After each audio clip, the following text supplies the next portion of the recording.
자, 두 번째 시간 말씀 교제하겠습니다. 두 번째 시간은 신약의 제사장으로의 회복.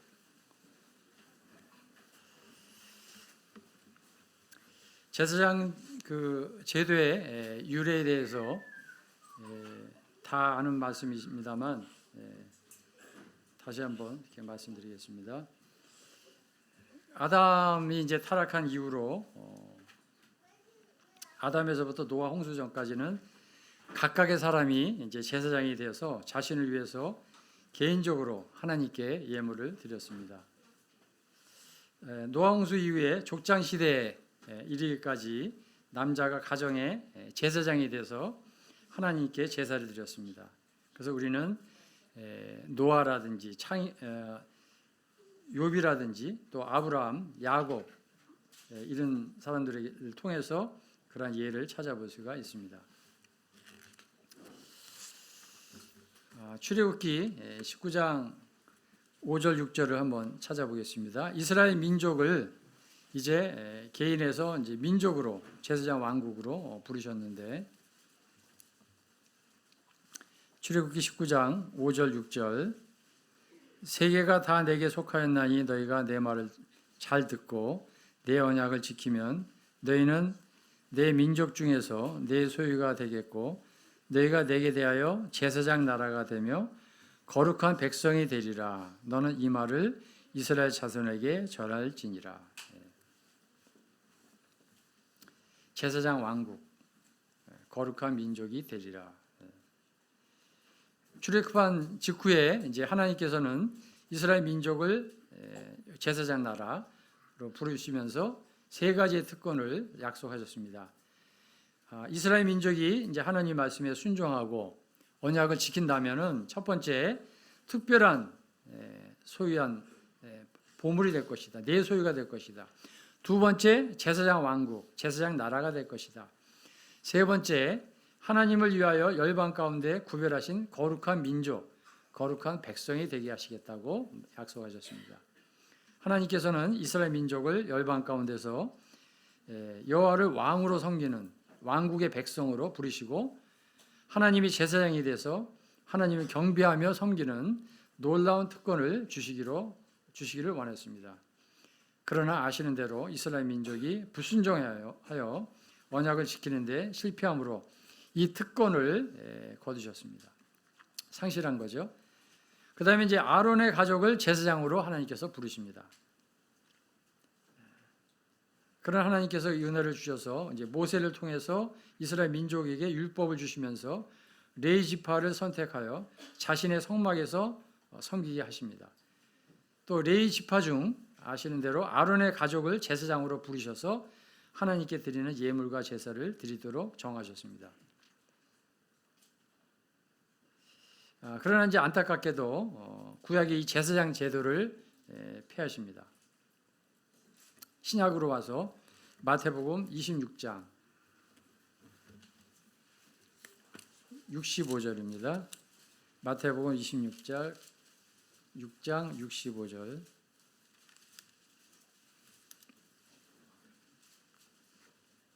다 같이 읽겠습니다. 시작. 이에 대제사장이 자기 옷을 찢으며 이르되 그가 신성모독하는 말을 하였으니 어찌 더 증인을 요구하리요. 보라, 너희가 지금 이 신성모독하는 말을 들었도다. 이제 예수님이 이제 하나님의 아들이라고 하니까 이제 그 대제사장이 듣다가 자기 옷을 찢는 이런 장면이 나오는데 결과적으로 이것은 구약의 제사장 제도를 이제 폐하는 그런 결과로 나타납니다. 구약에 보면 이제 레위기 10장 찾지 않겠습니다만 레위기 10장 6절이라든지 21장 10절에 보면은 모세가 아론과 그의 아들 엘리야사와 이다말에게 이르되 너희는 머리를 풀거나 옷을 찢지 말라. 그리하여 너희가 죽음을 면하고 여호와의 진노가 온 회중에 미침을 면하라. 그러니까 이 옷은 신분을 얘기하잖아요.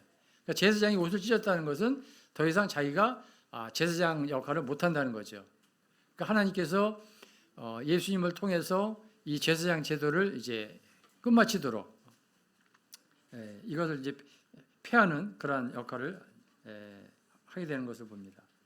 이러한 구약의 제사장 제도는 주께서 잡히던 밤에까지 지속되었고 주님께서 대제사장인 가야바 앞에서 우리가 읽었던 말씀이죠. 신문을 받으실 때 가야바가 스스로 옷을 찢는 것은 가야바는 당시 대제사장이잖아요. 율법을 통해서 세우신 제사장 제도의 종교를 보여주고 있습니다. 그리고 같은 날 우리 주님께서 십자가에서 달려 죽으심으로써 구약의 제사장 제도는 완전히 폐지됐습니다.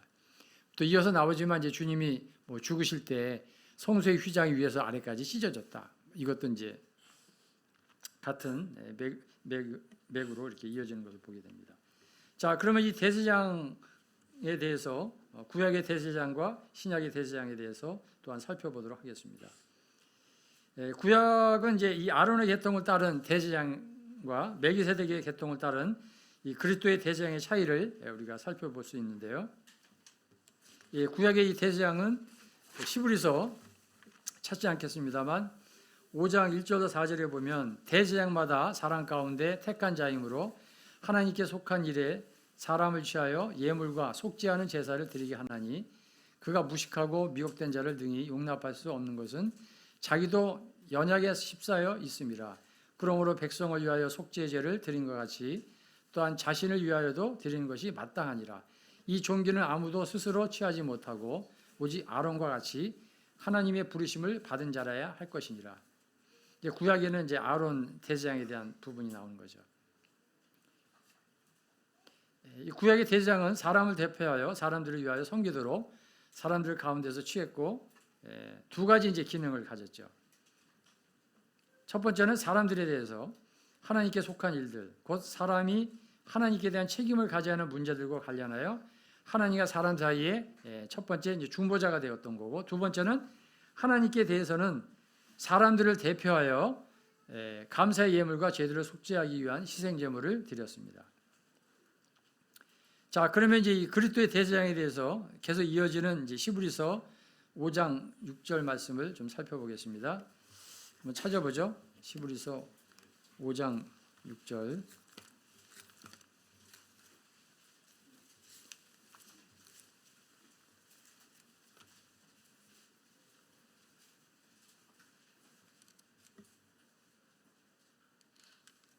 히브리서 5장 6절 다 같이 읽겠습니다. 시작. 또한 이와 같이 그리스도께서 대제사장 되심도 스스로 영광을 취하심이 아니요 오직 말씀하신 이가 그에게 이르시되 너는 내 아들이니 내가 오늘 너를 낳았다 하셨고, 6절. 또한 이와 같이 다른 데서 말씀하시되 내가 영원히 멜기세덱의 반차를 따르는 제사장이라 하였으니. 자, 이 그리스도의 대제사장은 하나님의 부르심에 의한 것이었습니다. 시편 2편에서 부활하신 메시아를 자신의 아들로 인정하신 하나님께서는 시편 110편에서 부활하신 메시아를 대제사장으로 임명하셨습니다. 이 아론의 이 대제사장직은 인간의 연약함 나타나죠. 또 죽음으로 인해서 온전하지 않았습니다. 그러나 그리스도께서는 죄가 없으셨기 때문에 자신의 죄들을 위하여 제사를 드릴 필요가 없으셨습니다. 그리고 그리스도는 죄들로 인해 한 희생제물로 자신을 영원히 드리심으로 영원한 속죄를 이루셔서 거룩히 구별된 자들을 영원토록 완전하게 하셨고, 또 부활하시고 하늘보다 높이 되셔서 방금 읽었던 그 6절의 말씀과 같이 새로운 이 멜기세덱의 계통을 따라 대제사장으로 기름 부음을 받으셨습니다. 그래서 하나님께서는 이러한 그리스도의 구속의 사역의 기초 위에 오늘날 이 교회 시대에 속한 저와 여기 성도님들 모든 신자들을 성도들을 이 새로운 계통을 따른 제사장이 되게 하셨습니다. 자, 그러면 이 신약의 제사장은 잘 알고 있는 대로 베드로전서 이제 2장 5절 9절에 나와 있죠. 거룩한 제사장, 또 왕 같은 제사장인데 이러한 특권에 대해서 한번 살펴보도록 하겠습니다. 베드로전서 2장 5절을 같이 또 읽어보겠습니다. 베드로전서 2장 5절 시작. 너희도 산돌같이 신령한 집으로 세워지고 예수 그리스도로 말미암아 하나님이 기쁘시게 받으실 신령한 제사를 드릴 거룩한 제사장이 될지니라. 그 다음에 이제 10장 19절 20절에도 그러므로 형제들아 우리가 예수의 피를 힘입어 성소에 들어갈 담력을 얻었나니 그 길은 우리를 위하여 시장 가운데로 열어놓으신 새로운 산 길이요 휘장은 곧 그의 육체니라. 이런 말씀이 있습니다.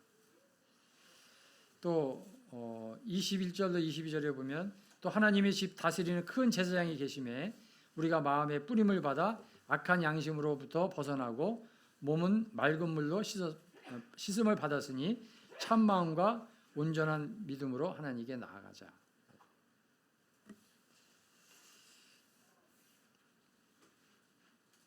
거룩히 이제 구분하신 것으로 말씀하고 있는데요.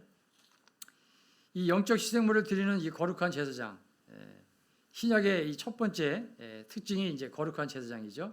그래서 구약의 제사장은 아론의 가족으로부터 제한되어 있지만 또 제사장들조차도 하나님의 임재 앞으로 나아가는 것이 금지되고 오직 대제사장만 아시는 대로 7월 10일입니까? 대속죄일에 1년에 한 번 속죄일에 하나님의 임재 앞으로 나아갈 수 있었는데 우리 신약의 이후한 제사장은 그리스도께서 이루신 이 영원한 속죄 사역으로 아까 말씀드린 대로 예수님이 십자가에 죽으실 때 성소의 휘장 위에서부터 아래까지 찢어짐으로 언제 어느 때든지 우리가 하나님의 왕자로 즉시 가까이 하나님께 나아갈 수 있는 그런 거룩한 제사장이 되었습니다.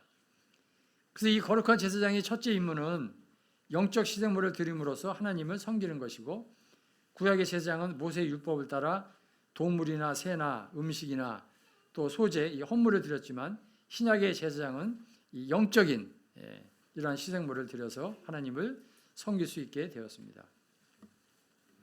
자, 이제 예수 그리스도를 통해서 드리는 것인데 우리 성도들이 이제 그 하나님 앞에 경배와 성김으로 나아가게 될 때 우리들도 이제 이렇게 연약한 또 죄로 말미암아 불완전한 그러한 흠이 있습니다. 그러나 주님께서 십자가에서 흘리신 그 사역이 완전한 그 인격과 사역으로 또 완전한 희생제물이 되심으로 우리가 드리는 불완전하고 또 흠이 있는 이 제물의 죄를 제거하셔서 아버지 하나님께서 받으실 만한 희생제물이 되게 하십니다. 우리가 예수 그리스도를 통해서 이 희생제물을 드릴 때 그 제물을 하나님께서 보실 때 받으실 만한 것이 되는 것입니다. 이러한 그리스도의 중보 사역을 이제 이 출애굽기에 나타난 구약의 이 대제사장의 아까 그 옷을 찢었다 그러는데 그 의복에서 우리가 예표를 찾아볼 수가 있습니다.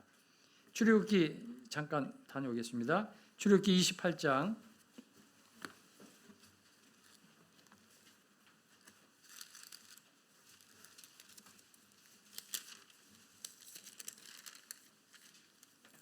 36절로 38절 같이 읽겠습니다. 출애굽기 28장 36절로 38절 시작. 너는 또 순금으로 패를 만들어 도장을 새기는 법으로 그 위에 새기되 여호와께 성결이라 하고 그 패를 청색끈으로 관 위에 매되 곧 관 전면에 있게 하라. 이 패를 아론의 이마에 두어 그가 이스라엘 자손이 거룩하게 드리는 성물과 관련된 죄책을 담당하게 하라. 그 패가 아론의 이마에 늘 있으므로 그 성물을 여호와께서 받으시게 되리라. 참 놀라운 말씀이죠. 이 구약의 대제사장은 여호와께 성별, 거룩히 구별된 자로서 순금으로 패를 만들어서 도장을 새긴 것 같이 이제 그 위에다가 주께 거룩한 것, 여호와께 성결이라고 새겨진 관을 썼습니다. 이 관은 이제 대제사장의 그 직무가 거룩하다는 것을 상징하고 있습니다. 대제사장이 율법에 따라 이마에 이제 이 패를 둠으로써 이스라엘 백성의 죄를 속죄하는 중재자로서 마치 변호사와 같은 것이죠. 이스라엘 자손들이 드리는 모든 예물에 죄를 제거하는 권능을 받았고 이스라엘 자손들이 드리는 이 예물에 잘못된 이 불법을 담당했습니다. 그래서 대제사장이 이마에 그 패를 두고 이스라엘 자손의 예물을 받아서 하나님 앞에 가져갈 때 그들의 예물에 있던 불법들이 사해져서 사해졌기 때문에 하나님께서 그 예물을 기쁘게 받으셨습니다. 방금 읽었던 말씀에 보면 죄책을 담당하게 하라. 그 다음에 그 패가 아론의 이마에 늘 있으므로 참 놀라운 말씀이죠. 그래서 이 구약 제사장이라는 섬김은 이제 신약에 섬기는 이 거룩한 제사장을 예표하고 있는데 구약의 제사장들은 제단에서 섬겼고 짐승을 죽이기도 하고 레위 사람들이 시켜 그 일을 수행하게 하기도 하였습니다. 제사장들은 번제 헌물을 바치는 제단에 영원토록 불을 지폈고 성소의 그 금 등잔대에 불을 붙였습니다. 또한 그들은 진설병을 반죽해서 굽고 또 성소의 금 제단에 드렸고 안식일마다 그것들을 바꾸었습니다. 또한 날마다 낮과 밤에 성소에서 향로를 가져다가 금제단 혹은 향제단에 드렸습니다. 이와 같이 이 구약의 제사장들은 하나님께 이제 예배를 드릴 때 백성의 죄를 속하는 제사를 드리는 이 거룩한 제사장의 직무를 수행했고 이러한 직무는 오늘날 우리 신약이 거룩한 제사장의 직무를 예표합니다. 자, 이제 베드로전서 2장 5절에 거룩한 제사장에 대해서 말씀을 드렸는데 9절에 보면 다시 베드로전서 2장 9절로 가서 보겠습니다. 왕 같은 제사장이라는 말이 나오죠. 베드로전서 2장 9절 같이 읽겠습니다. 시작. 그러나 너희는 택하신 족속이요 왕 같은 제사장들이요 거룩한 나라요 그의 소유가 된 백성이니 이는 너희를 어두운 데서 불러내어 그의 기이한 빛에 들어가게 하신 이의 아름다운 덕을 선포하게 하려 하심이라. 신약에 일한 성도들은 그리스도께서 십자가에서 이루신 구속으로 말미암아 특별히 우리가 선택된 그러한 자들입니다. 그리고 우리가 이 왕가의 제사장, 또 거룩한 민족, 특별한 백성이 되었습니다. 제가 이제 식사하면서 전주 음식이 맛있다고 이제 이렇게 했는데 제가 한번 여쭤보겠습니다. 전주에서 유명한 게 뭐예요? 네? 비빔밥. 또요?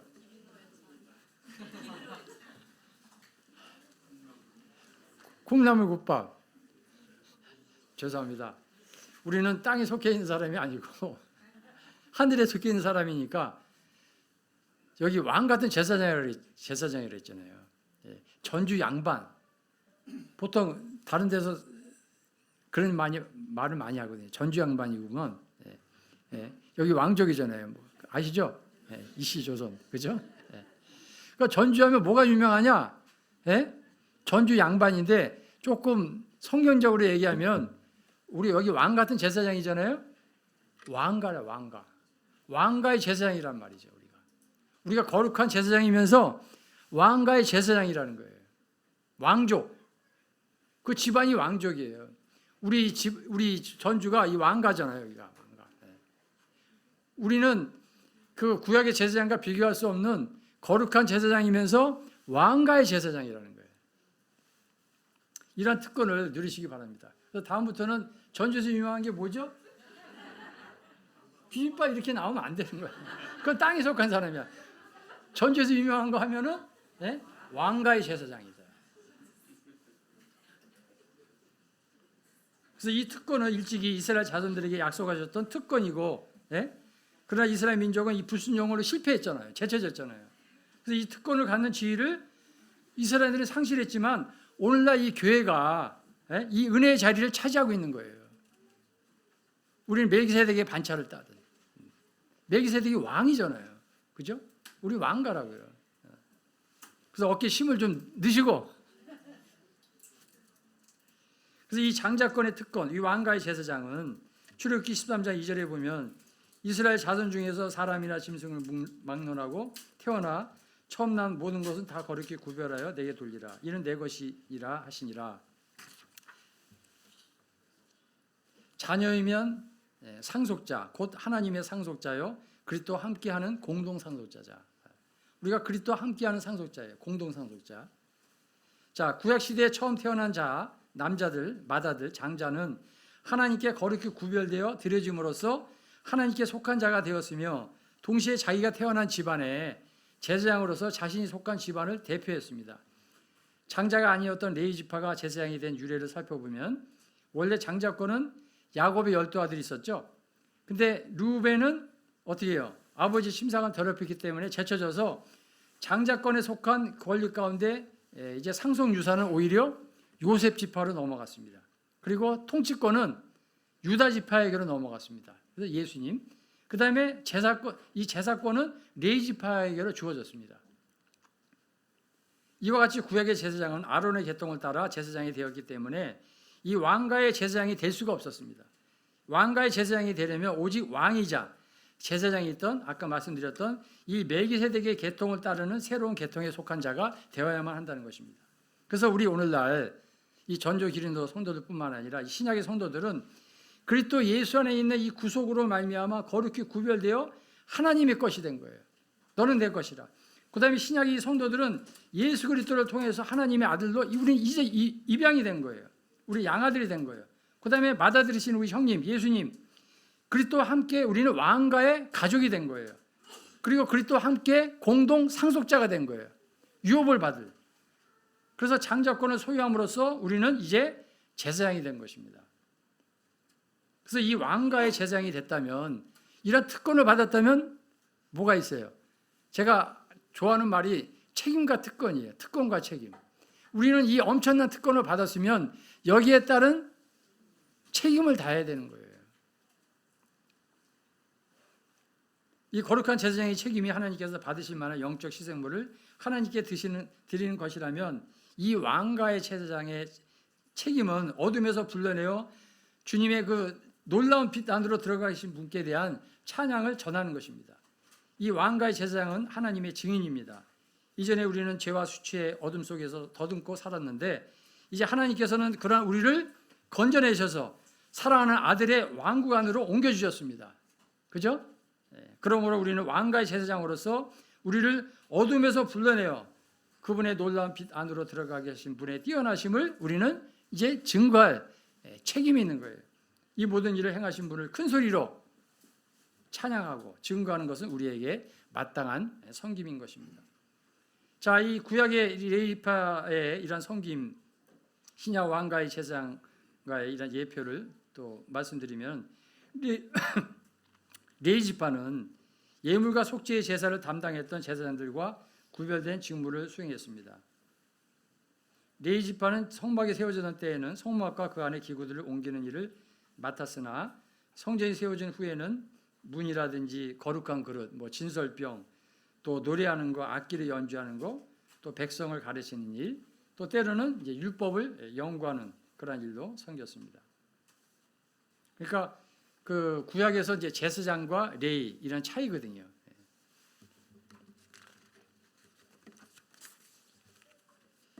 우리는 이러한 레위 지파의 섬김에서 그러한 섬기는 일을 그 일을 수행하는 데 적합한 능력이 요구되고 있고 이 능력은 하나님께서 특별히 레위 지파에게 주신 것임을 보게 됩니다. 따라서 우리가 이제 예물이라든지 또 속죄의 제사를 담당한 이 구약의 제사장들이 신약의 거룩한 제사장, 왕 같은 제사장이 이런다면 레위 지파의 섬김은 은사를 가지고 섬기는 신약의 왕가의 제사장을 예표하고 있다고 볼 수 있습니다. 그러니까 이 차이가 있는데 첫째가 이제 우리는 거룩한 제사장이죠. 그래서 이 거룩한 제사장은 은사가 필요 없는 거예요. 구체적으로 말씀을 좀 드리겠습니다. 그 다음에 이제 레위 지파는 은사를 가지고 섬기는 거예요. 좀 프리툼을 나눠주시기 바랍니다. 거기에 좀 자세히 좀 설명을 좀 해놨는데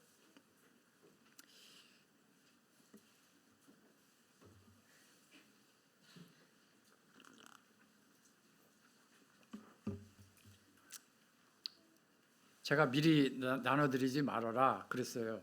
미리 나눠주면 그거 보느라고 말씀을 집중 못한다. 요때 나눠주라 이렇게 했으니까 이해하시고요. 자, 나눠드린 프린트물은 신약의 제사장의 기능적 특징이라고 이렇게 되어 있습니다. 신약의 제사장의 기능적 특징. 자, 앞에서 제가 이제 특권에 대해서 말씀을 드렸으면 예? 이제 책임에 대해서 제가 말씀을 드린 거예요. 책임. 예.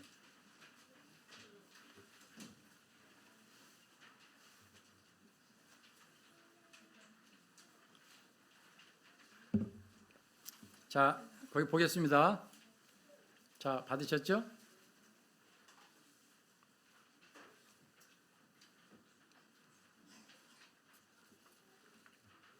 거룩한 제사장은 하나님을 경배하며 하나님을 섬깁니다. 베드로전서 2장 5절이죠.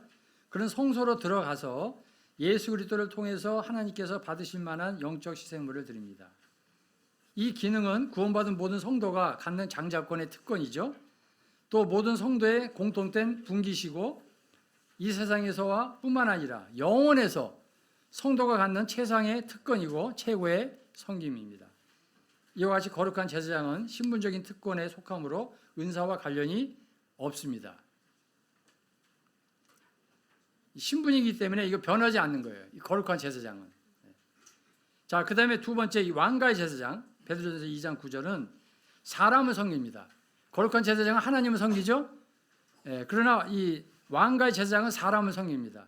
그런 성소에서 나옵니다. 거룩한 제사장은 성소로 들어갑니다. 그러나 이 왕가의 제사장은 성소에서 나와서 하나님께 속한 일들에서 하나님이 아니라 사람들을 위해서 섬깁니다. 사람들을 위해서. 그래서 하나님과 예수 그리스도의 뛰어난 인격과 사역들을 전하고 증거합니다. 그것이 베드로전서 2장 9절이죠. 따라서 우리는 레위 지파가 제사장보다 레위 지파 이 차이가 있다 그랬죠. 제사장에서는 아론 제사장, 아론 계파의 제사장이 나오지만 레위 지파는 그 제사를 섬기는 그런 일들을 하잖아요. 차이가 있잖아요. 보았듯이 이 왕가의 제사장의 섬김에는 은사가 필요합니다. 자, 민수기 3장과 4장에서 보면 구약의 제사장의 섬김이 레위 지파의 섬김보다 우선하는 것을 거기 내용이 나와 있습니다. 그래서 첫 번째, 이 신약의 제사장은 거룩한 제사장으로서 먼저 하나님께 들어가서 하나님을 경배합니다. 그 다음에 섬긴 다음에 두 번째, 이 왕가의 제사장으로서 성소에서 나와서 하나님께 속한 일들에서 하나님과 그리스도의 뛰어나심을 증거하며 섬깁니다. 자, 그래서 첫 번째 이 거룩한 제사장으로서 그들은 믿음으로 하늘의 성소에 들어가서 하나님의 왕자 앞에서 그분께 경배를 드립니다. 그러나 두 번째 왕가의 제사장으로서 그들은 성소에서 나와서 교회와 세상에게 하나님을 증거합니다. 이 두 가지 기능의 특징을 거기 그 도표에 보기 좀 쉽게 설명이 되어 있는데 왼쪽과 오른쪽 이렇게 한번 살펴보시기 바랍니다. 왼쪽은 이제 거룩한 제사장, 오른쪽은 왕가의 제사장. 하나님께 대한 기능이라면 왕가의 제사장은 사람에 대한 기능. 성소로 들어간다면 성소에서 나오고 또 거룩한 제사장은 예수 그리스도를 통해서 하나님께서 받으실 만한 영적 희생물을 드린다면 왕가의 제사장은 하나님께 속한 일들에서 사람들을 위해서 섬깁니다. 섬김의 대상이 하나님의 마음이라고 한다면 왕가의 제사장은 하나님의 집, 오늘날 우리 이 지역교회, 그 다음에 우리 지역교회 옆에 주변에 사는 이웃들 있죠? 그들에게 사랑을 나타냅니다. 그래서 이 거룩한 제사장은 은사가 필요 없습니다.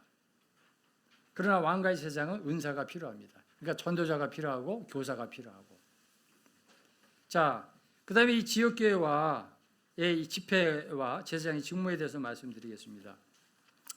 자, 우리 학생들 퀴즈 나갑니다. 성경에 집회 몇 가지가 있어요? 성경에 말하고 있는 집회가 몇 가지가 있죠? 7가지요. 예, 거기 밑에 나와 있죠? 자, 신약 성경에서 우리는 지역교회 집회로서 7가지 집회가 있는 것을 확인할 수 있습니다. 자, 첫째, 빵을 떼는 주의 만찬. 두 번째, 기도 집회. 세 번째, 성도들을 말씀으로 가르치는 말씀 집회나 또는 성경 읽기, 또 성경 공부. 이거는 성도를 세우는 집회죠. 그 다음에 네 번째, 장로들만 보이죠. 또 선교, 다섯 번째, 선교 사역을 보고하는, 선교 간다든지 온다든지 하면 그런 선교 보고 집회가 있고. 그 다음에 이런 일이 있으면 안 되겠지만 우리가 존재하는 한 이 땅에 징계를 위한 집회, 교회의 거룩함을 위해서. 그 다음에 7번째가 이제 복음 집회가 있습니다. 자, 그래서 이 7가지 집회 가운데 모든 성도가 이제 제사장으로서 참여하는 집회는 4가지가 있는데 곧 주의 만찬, 기도 집회, 복음 집회, 말씀 집회. 말씀 집회는 이제 오늘과 같은 이제 성도 집회인데, 말씀 집회는 성도를 말씀으로 가르치고 세우는 말씀 집회와 또 모든 성도가 은사를 발휘해서 가르치고 있는 성경 읽기 집회, 때로는 이제 성경 공부라고 하죠. 그런 게 있습니다. 그래서 여하튼 신약에서는 일반적으로 보통 한 5가지 이런 집회에 참여한다고 볼 수가 있습니다. 나머지 이제 3개 집회는 약간 좀 차이가 있을 수 있죠. 자, 그러면 이 만찬 예배와 기도 집회는 은사와 상관없이 모든 성도가 거룩한 제사장으로서 하나님께 예배를 드리고 하나님을 섬기는 집회입니다. 맞죠? 모든 성도는 거룩한 제사장으로서 구원받은 자가 갖는 장자권의 특권을 누립니다. 그러나 복음 집회, 말씀 집회, 성경 읽기, 성경 공부 이러한 집회는 우리가 다시 거듭날 때, 그죠? 구원받았을 때 하나님으로부터 우리는 다 각각 은사를 받죠. 그 은사를 따라서 사람들을 섬기는 것입니다. 그 도표를 보시면 조금 이해하기 쉽게 요약을 해놨는데, 구약의 예표, 기능적 특징, 지역계 집회, 은사가 있습니다. 자, 그래서 첫 번째 이 제사장의 드림에 대한 것을 보면 성소로 들어가서 거룩한 제사장으로 섬기는데, 우리가 주일날, 그죠? 주의 만찬, 그죠? 그다음에 기도 집회. 그때는 형제 자매님들이 다 같이 참여하죠. 다만 자매님들은 교회 질서를 위해서 잠잠하고 침묵의 제사장으로, 침묵의 기도로 같이 아멘하고 감사하고 그렇게 하는 거죠. 이거는 은사가 필요 없어요. 그러니까 모든, 특별히 형제들은 여기에 대해서 더 큰 막중한 책임을 갖고 있어야 돼요. 형제들이 입을 가리고 벙어리가 돼가지고 감사도 안 하고 기도도 안 하고 그러면 안 되죠. 반드시 여기에 대한 특권에 대한 책임을 가져야 됩니다. 그러나 이 레위지파의 섬김은 성소에서 나와서 왕가의 제사장으로 섬기게 될 때 복음 집회와 말씀 집회, 여기는 훌륭한 교사가 있고 훌륭한 복음 전도자가 있잖아요. 기린노교회. 그분들은 구원받았을 때 하나님께서 은사를 주신 그 은사를 가지고 성도들을 섬기는 거예요. 그래서 한 제사장으로서 은사를 발휘해서 섬기는 겁니다. 그 다음에 이제 성경 읽기 집회라든지 성경 공부를 통해서 약간의 좀 차이는 있습니다. 집합적으로 성경 공부를 통해서 은사를 나타내는 방법도 있고, 개별적으로 물리적으로 떨어져서 은사가 있는 형제님이 또 학생들을 가르친다든지 처녀들을 가르친다든지 여러 가지를 생각할 수가 있겠죠. 자, 거기 보면 이제 집합적인 제사장으로 해서 섬김이 나옵니다. 베드로전서 2장 5절과 9절은 너희로 시작하면서 복수를 시작하면서 거룩한 제사장, 너희라는 단어가 나옵니다. 베드로전서 2장이나 2장 5절이나 9절에 거룩한 제사장과 왕가의 제사장을 단수로 거룩한 제사장, 왕가의 제사장은 단수로 표기합니다. 이거는 이제 제사장의 기능이 집합적인 것, 단체적인 것을 보여주고, 신약 성경에서는 성도는 결코 개별적인 것이 아니라 단체적인, 집합적인 이런 제사장으로 불려집니다. 그래서 이거는 신약의 제사장들은 단체적으로, 집합적으로 한 제사장인 것을 말하고 있습니다. 우리는 지역교회에서 정기적으로 주의 만찬으로 예배드리는 집회나 또는 기도 집회에 참여합니다. 이러한 집회에서 한 형제가 감사나 기도나 간구로 소리를 내어 거룩한 제사장의 직무를 수행할 때 그런 단체적인 제사장에 속한 자로 하나님께 드리는 것이고, 그 형제의 목소리는 지역교회의 목소리가 됩니다. 그리고 성도가 제사장으로서 성령님에 인도돼서 하나님께 속한 일들에서 사람들을 위해서 섬길 때 그들은 단체적으로 제사장의 기능을 발휘하는 것입니다. 그들은 모든 성도들이 신약의 거룩한 제사장이라는 위대한 진리에 순종하는 것입니다. 자, 여기서 제가 한번 여쭤보겠습니다. 숫자가 중요한 게 아닙니다.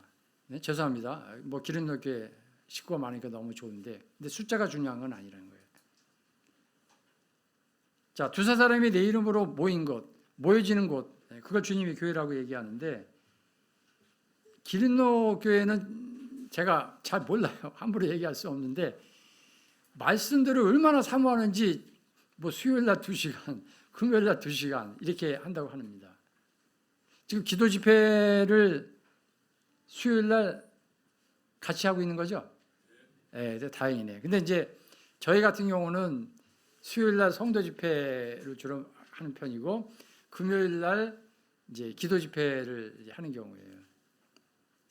근데 저희가 고민하는 문제가 2024년도도 저희도 표가 그날이 가까울수록 모이기를 힘쓰자예요.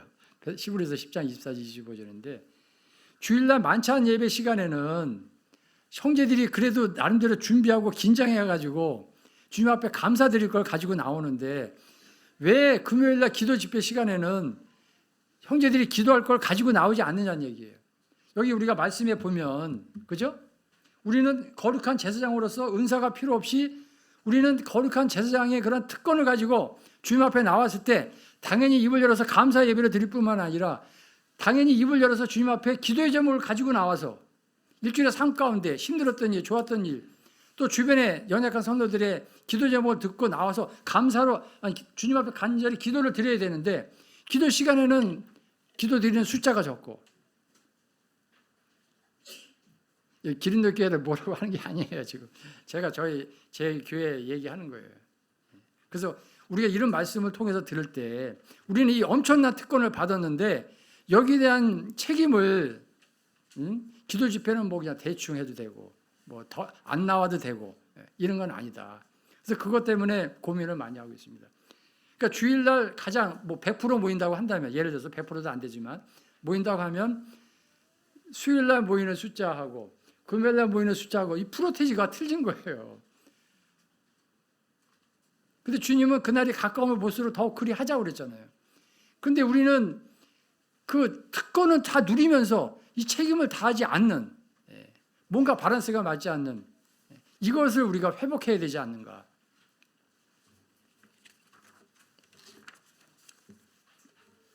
자, 신약의 제사장이 드리는 희생제물에 대해서 살펴보겠습니다.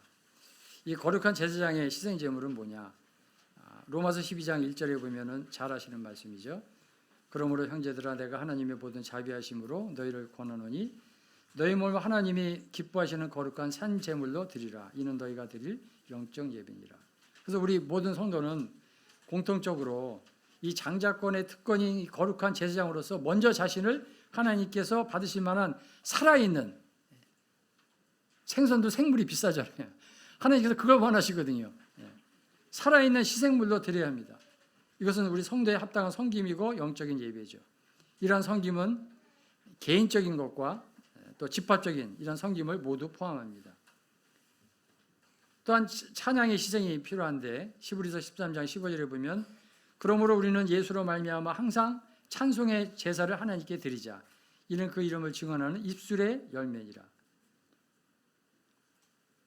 성도는 거룩한 제사장으로서 먼저 자신 안에서 하나님께서 주시는 이 성령의 열매를 제물로 드립니다. 그 열매는 성령님께서 성도의 마음 안에 맺으신 그리스도의 인격, 또 사역, 이러한 영광과 뛰어나심을 증거하는 열매입니다.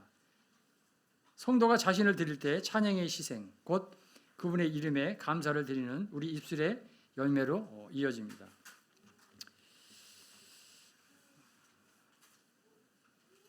여기 송윤재님이 메시지를 전하는 걸 제가 약간 들어봤는데 똑같은 얘기예요. 예배 시간에 우리가 똑같은 걸 가지고 감사하느냐 그런 얘기 들으셨죠?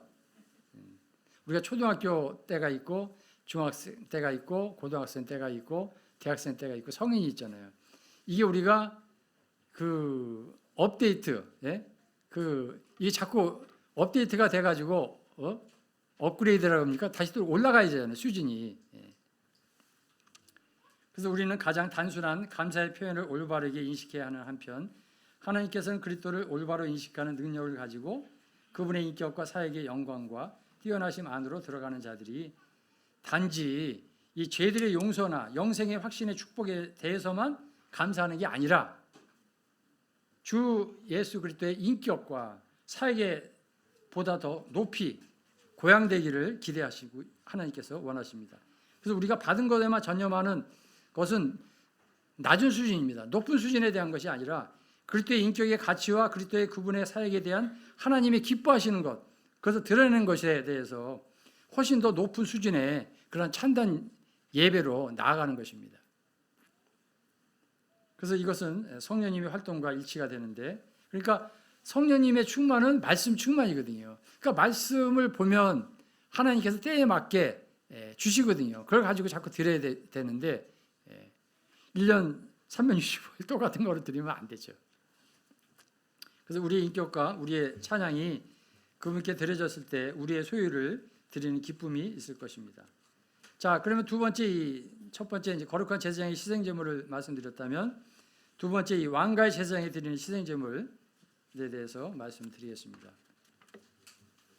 히브리서 13장 16절에 있는 대로 오직 선을 행하는 것과 나눠 주는 것을 잊지 말라. 하나님께서는 이 같은 희생을 매우 기뻐하시느니라. 또 로마서 15장 16절, 이것은 내가 이방인들을 향한 예수 그리스도의 사역자가 되어 죄송합니다. 다시 읽겠습니다. 이 은혜는 곧 나로 이방인을 위하여 그리스도 예수의 일꾼이 되어 하나님의 복음의 제사장 직분을 하게 하사 이방인을 제물로 드리는 것이 성령 안에서 거룩하게 되어 받으실 만하게 하려 하십니다. 우리가 이제 복음 전하잖아요, 그죠? 복음 집회도 하고 하는데, 복음을 전해서 그 영혼을 주님 앞에 이렇게 드리는 거, 우리가 하나님의 복음의 제사장 직분을 해야 되겠죠. 그래서 성도들은 이제 왕가의 제사장으로서 선행과 구제와 물질을 가져오고 하나님 이러한 제물들을 기뻐하시죠. 또한 하나님의 복음을 전하는 자는 전하는 모두의 우리가 다 복음의 제사장입니다. 특정한 사람만 복음 전하는 게 아니고 이 복음의 제사장 사역으로서 힘써 수고하고 또 그래서 구원받은 영혼들을 하나님께 예물로 드립니다. 이것은 이제 하나님께서 기뻐하시고 하나님께서 만족하시는 그런 제물이죠. 자, 결론적으로 결론을 말씀드리면요, 이 신약의 성도들이 두 가지라 그랬죠. 베드로전서 2장 5절과 9절. 하나는 거룩한 제사장이고 두 번째는 왕가의 제사장. 그래서 우리가 이제 집합적으로 하나님께 예배드리고 섬기는 이러한 특권을 억제한다든지 이것을 빼앗는다든지 하는 것은 하나님의 경륜을 무시한다든지 거역하는 것입니다. 그래서 지역교회 안에서 이 제사장의 기능을 중화하시는 성령님의 이러한 주권적인 다스림을 방해하는 결과가 되면 안 되겠죠. 또한 이제 우리 모임은 그렇지 않죠. 전주기린도도 그렇지 않다고 보는데, 뭐 교파교회는 이제 이 거룩한 제사장과 평신도를 나눠 가지고 거의